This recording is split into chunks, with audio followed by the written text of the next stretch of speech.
What's up, everybody? Familiar faces in here, but I'm Justin Winget, AVP of Creative and Multimedia with University Marketing. So I haven't met you already. I'll stick around for a couple minutes, certainly afterwards. Love to, I love talking shop and putting faces to names and things like that as well. So thanks to Doug for asking us to join today. Very, very happy to be here and excited to be part of this group, really moving forward. So I want to talk about actually Doug asked us to talk about an interesting thing, and for those of you who may have been at the Creative Community Practice a couple weeks ago, sorry if this is repetitive, but certainly has a lot of applicability for this group. So in university marketing, one of the initiatives we're spurring, among many others, is this idea of a photo call group. There's a lot of passionate folks across the university, faculty, staff, students. We see it every day on Instagram where folks are tagging pictures to hashtag #MyOhioState, and if you follow Ohio State's enterprise social, you'll see we use a lot of those types of things for postings and really user-generated content. That's such an important part of what we do. Telling authentic stories about Ohio State through the lens of students, faculty, staff. So what we have done, we've started a call group, and it's really the idea is it's not a replacement for freelance photography or anything like that. It's the notion of how do we capture the essence of this place that we love in a really authentic way through a range of different perspectives. So what we are essentially doing, go to the next slide. Actually, I think I skipped over. We're sending out a regular email to this list prop. Right now, I think we have about 60 folks on the list who have sort of raised their hand and said, I'd love to be part of this call group. It's activities. So an example of an activity might be, we know it's Welcome Week this week, or next week, I should say. It's starting, right? It's all, yes. So, hey, if you're a student and you're a photographer, you're a staff, and you happen to be at Welcome Week, would love if you take your camera, send us some of your best shots, and those are things that could end up being utilized on enterprise social media, alumni magazine, a range of different channels. It could just be, hey, we're looking to capture the essence of fall's coming up, the essence of campus in the fall, the essence of dorm life. We're not going to send Joe out and go run through the dorms at 10 o'clock at night, but there's no reason why we couldn't have student photographers sort of capturing the essence of what that experience is and helping to contribute those photos.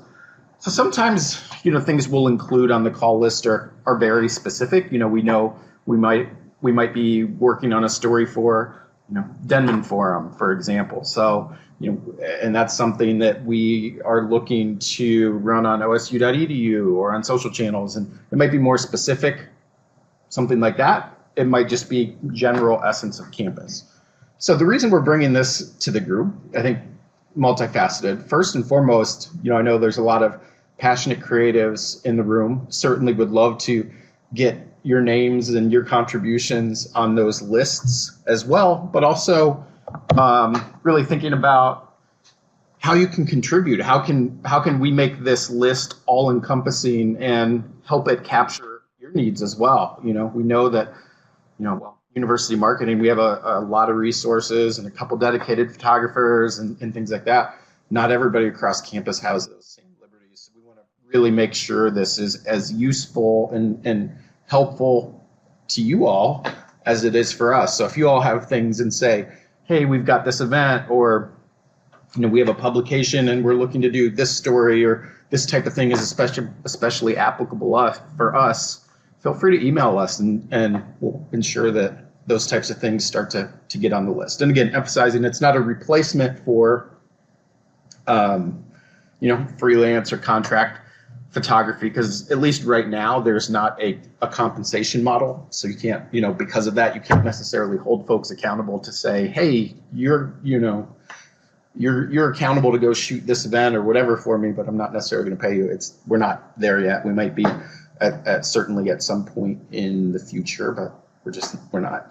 That is not my email up there. That's actually Ryan Cisnowski. Ryan heads up our photo team. He actually heads up design, photo, and motion as well. So he's the point person. He actually couldn't, he had another obligation this morning, so he couldn't join.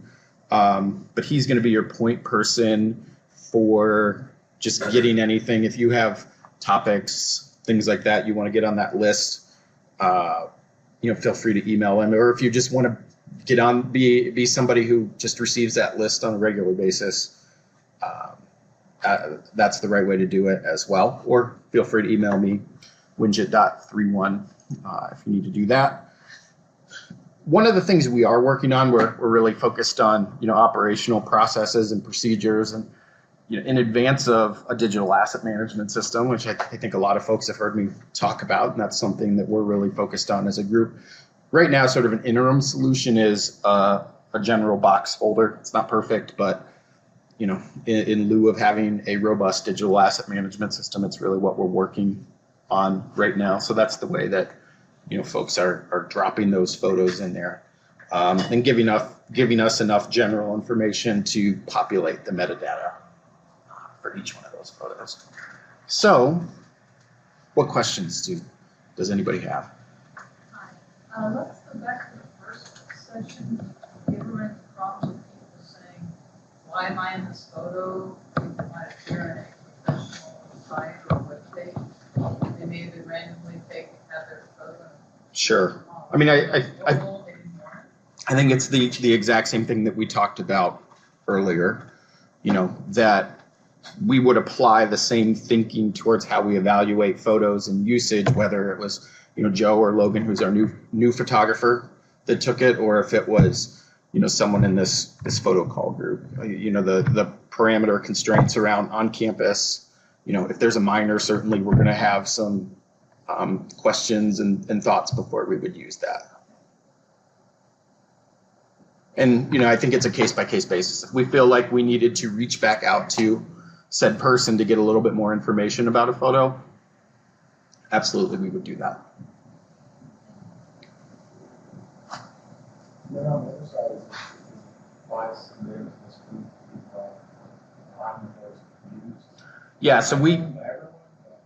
so we did work with legal, and that's an interesting topic that you bring up. There's a whole can of worms associated with that one. It is a conversation that's also leading us into this digital asset management system discussion. So let me frame it there first, and then I'll sort of come back to this. So as we are talking about standing up a dedicated digital asset management system, really for the university, one of the biggest challenges is, at least right now, you have a lot of different folks who have amazing digital assets across campus. They all have different usage rights associated with them. Somebody might have contracted, Joe photographer over here or Susie photographer there. Joe's probably got different contract rights than Susie does. So you can't just throw all that stuff in a big bucket, for folks to use, because it would be sort of a nightmare to then go through and sort out usage rights. So one of the big things that we really, are thinking about and trying to get straight is, when we do stand up this digital asset management system, we're only going to be putting things in that system that follow the consistent usage rights. So there is going to be a big initiative to, rather than everyone following photographers' contract standards, because I think you've all been there just as I have, they'll send things and say, hey, I need you to sign this, and these are your usage rights. It's going to be a little bit more the other way around and say, here's Ohio State's general catch-all policy around photography and how we're shooting and using assets. And it's not to say that's going to necessarily trump everything, but if you don't use that, you're not necessarily going to be able to put those photos in the digital asset management system. Now, if somebody submits a photograph, do they lose any possible usage by themselves future on? Like if they not in this case, because they haven't gotten any monetary compensation for it. Now, when we're talking about contract photography and things like that, if somebody's contracted, really to go out and shoot on for our intent, that's a different story. At least the way that legal's written Yeah, the contracts now. I could see possible issue if somebody then uses the same photograph in like a negative type way, kind of like they're saying right now with a lot of the royalty-free photography being used in like the Trump stuff at the moment. Yep. And it's been interesting because we were part of a RFP that athletics really pulled together, and there was a huge issue because photographers in general want to be able to use that stuff for self-promotion. Now there is actually, and this is athletic specific, so not applied to the whole university, but there's NCAA bylaws against, those photo assets getting out and being used for personal use cases and things like that of current student athletes. So it's not necessarily even an Ohio State policy, it's literally an NCAA policy that, Joe photographer can't just go take, photos of JT Barrett and go be putting them on a website, because then you never really know where those photos are going to be ending up. Yeah. I know a couple little rabbit holes there, but Sorry. no, it's good. These are all really good conversations. Any other questions, thoughts, comments? Has everybody met Logan, by the way? I think you probably all know Joe. Does anybody not know Joe? Oh, you don't know Joe?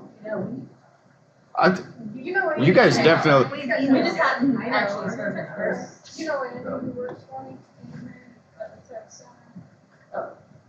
So. But I was over there. yeah. Just FYI, Joe McCulty. Is the lead photographer for OSU Communications. Marketing. I'm a marketing and currently assigned to work on the Ohio State alumni magazine. Okay. So she knows, but I forgot more about photography than I know. that's a true story. Joe knows every nook and cranny and rock and everything about this campus. I've found, it's certainly been an invaluable resource for me, and just has an amazing knowledge base about this university, in addition to libraries and libraries and libraries of amazing footage from the last couple decades. So certainly everybody should know Joe if you don't already. And then Logan Wallace, right back here, pink pants, joined us 4 weeks ago, a month ago. So folks I'm sure knew or know Kevin Fitzsimon. So he retired 6 months ago, I think it was now. So Logan's got some big shoes to fill there, but already really jumping in headfirst. So Logan comes to us from Virginia Tech, where she served in a comparable role, comparable capacity. So you'll start to see her, bumming around campus and at events and things like that. So certainly encourage you all to make introductions with her. And if you don't know Joe, with Joe as well. And I'm going to stick around too for a couple minutes. If anybody has any other questions, thoughts. Do you have any more questions for Justin? Great.